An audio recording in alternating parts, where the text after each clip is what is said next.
આકાશવાણી ભુજ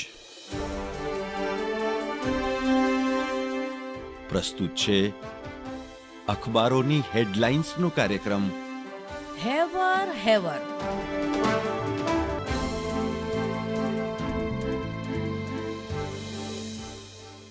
વરસાદ ધોધમાર છે. હમીરસર છલકું છલકું છે. સમગ્ર કચ્છ ગુજરાતમાં હજુ મેઘવર્ષા ચાલુ છે. ત્યારે આજે જન્માષ્ટમી પછી નંદ મહોત્સવનો દિવસ છે. 8મું સંતાન, 8મો અવતાર, આઠમના દિવસે અવતરણ. આજની તારીખ 26, 2 ને 6 8, ઓગસ્ટ માસ 8, સાલ 2024, 8, તિથિ આઠમ. આટલા બધા આઠડાને કારણે મઘા નક્ષત્ર પણ ગાંડું બનીને કૃષ્ણની ભૂમિને ભરપૂર પ્રેમાશ્રુથી નવડાવી રહ્યું છે. સૌને નંદ મહોત્સવના વધામણા. નમસ્કાર, હું જયેશ રાવલ. કચ્છ ખબર.comનો અહેવાલ છે. માંડવીના ફરાદી રામણિયા વચ્ચેના કોઝવે પરથી 2 જણ સહિત થાર જીપ પાણીમાં તણાઈ ગઈ. કચ્છમાં ગત રાત્રિથી અવિરતપણે વરસી રહેલા ભારે વરસાદને કારણે નદી નાળા બેકાબૂ બનીને બે કાંઠે વહી રહ્યા છે. સવારના 6 થી રાતના 10 સુધીમાં સૌથી વધુ 9.5 ઇંચ વરસાદ નખત્રાણા અને 8.5 ઇંચ વરસાદ માંડવીમાં વરસ્યો છે. ભુજ અને મુન્દ્રામાં 4 ઇંચ વરસાદ વરસ્યો છે. લખપતમાં 3 ઇંચ વરસાદ ખાબક્યો છે. દરમિયાન માંડવી તાલુકાના ફરાદીથી રામણિયા તરફ જતા રોડ પર આવેલી પાપડી પરથી એક થાર જીપ પાણીના પ્રચંડ પ્રવાહમાં તણાઈ ગઈ છે. પ્રાથમિક માહિતી મુજબ આજે સાંજે 7 વાગ્યાના અરસામાં આ બનાવ બન્યો હતો. દરમિયાન નિરોણા નજીક આવેલો ડેમ 100% સંપૂર્ણપણે ભરાઈ જતા નીચાણવાળા નિરોણા, અમરગઢ, હરિપુર સહિતના ગામોને એલર્ટ કરાયા છે. એ જ રીતે મુન્દ્રા તાલુકાનો ગજોડ અને અબડાસાનો કંકાવટી ડેમ પણ મહદઅંશે ભરાઈ જતા તંત્રએ નીચાણવાળા ગામોના લોકોને એલર્ટ કર્યા છે.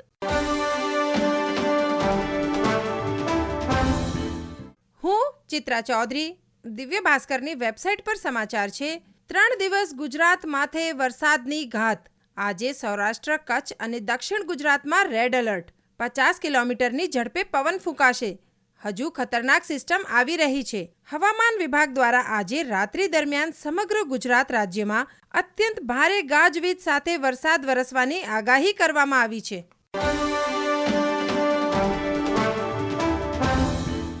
કચ્છમાં હાલ ચાલી રહેલ ભારે વરસાદની પરિસ્થિતિ અંગે જિલ્લા કલેક્ટર શ્રી અમિત અરોરાનો પ્રજાજોગ સંદેશ આપ સાંભળશો. આપણે બધા જાણીએ છીએ કે કચ્છમાં આવનાર 3 દિવસ સુધી ખૂબ ભારે વરસાદની આગાહી છે. રેડ એલર્ટ જાહેર કરવામાં આવ્યું છે. એના ધ્યાનમાં રાખીને બધા શાળાઓ, કોલેજીસ પણ આપણે આવતીકાલે બંધ કરવામાં આવ્યા છે. મારી બધા કચ્છવાસીઓને એક નમ્ર વિનંતી છે કે કૃપા કરીને પાણી જોવા કે નદી જોવા, જળાશય જોવા કોઈ ના જાય, જેથી કોઈ પણ હોનારત ના બને. સાથે સાથે બિનજરૂરી પોતાના ઘરથી બહાર ના નીકળે.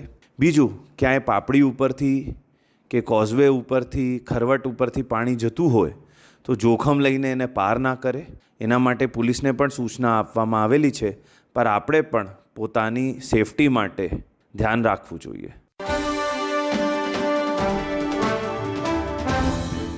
કચ્છ ખબર.comના સમાચાર છે. પાટીદાર પરંપરા. વરસતા વરસાદમાં છત્રીના સથવારે ગરબે ઘૂમીને આઠમની ઉજવણીનો ઉલ્લાસ. સતસ્વીર સમાચાર છે. ભુજ નજીક આવેલા દેસલપર ગામના અગ્રણી અને જાણીતા અભિનેતા CD કરમસિયાણીએ જણાવ્યું કે કડવા પાટીદારોમાં સાતમ આઠમની ઉજવણીનો ઉલ્લાસ જ કંઈક અનેરો હોય છે. કામ ધંધાર્થે પાટીદારો ભારતના ખૂણે ખૂણે વસ્યા છે, પરંતુ સાતમ આઠમ તો વતનમાં જ આવીને અચૂક ઉજવે છે. ખાસ કરીને લગ્ન કરીને સાસરે ગયેલી દીકરીઓ પહેલી સાતમ આઠમ ઉજવવા તો અચૂક પિયરે આવે છે. પરંપરા મુજબ દીકરીઓ ગોયણી બને છે. ઢોલના તાલે વાજતે ગાજતે જશોદા માને તેડવા જાય છે અને આઠમની રાત્રે કાનુડાનો જન્મોત્સવ ઉજવે છે. સૌ ઉમંગે ગરબે ઘૂમે છે અને સાથે મળીને લાડુ પાપડનું જમણ જમે છે. બાદમાં જશોદા માને તળાવમાં તરાવી દેવાય છે અને કાનુડાને વનરાવનમાં વિહરતો કરી દેવાય છે. ગુજરાત સમાચારની વેબસાઇટ પરથી હેડલાઇન વાંચે છે નિમિષા શાહ.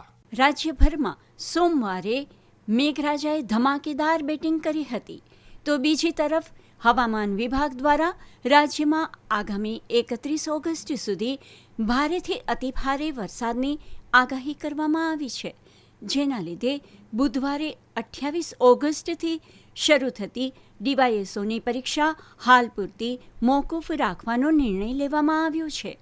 ટૂંક સમયમાં નવી તારીખો જાહેર કરવામાં આવશે. ભારે વરસાદને લઈને સમગ્ર ગુજરાતમાં એલર્ટ આપવામાં આવ્યું છે. હવામાન વિભાગે 26 ઓગસ્ટથી 29 ઓગસ્ટ સુધી ભારે વરસાદની આગાહી કરી છે. આ દરમિયાન ગુજરાત જાહેર સેવા આયોગ દ્વારા એક મોટો નિર્ણય લેવામાં આવ્યો છે. જીપીએસસી દ્વારા લેવાનારી ડીવાયએસઓની પરીક્ષા મોકૂફ કરવામાં આવી છે.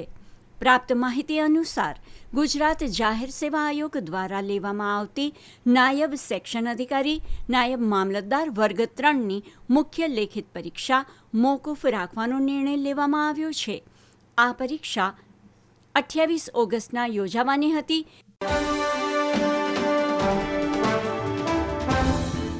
હું નીરજ મચર.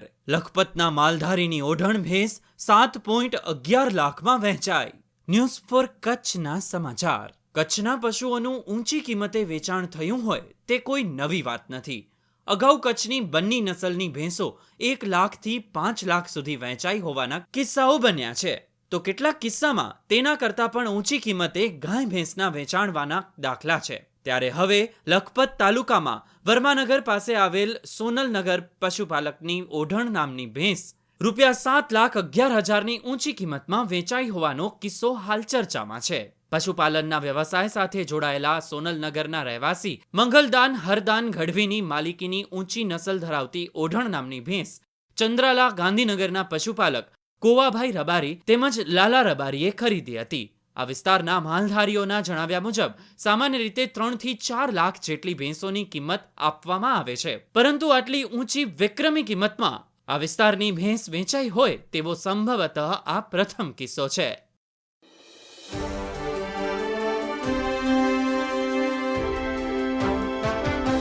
અખબારોની હેડલાઇન્સનો કાર્યક્રમ હેવર હેવર.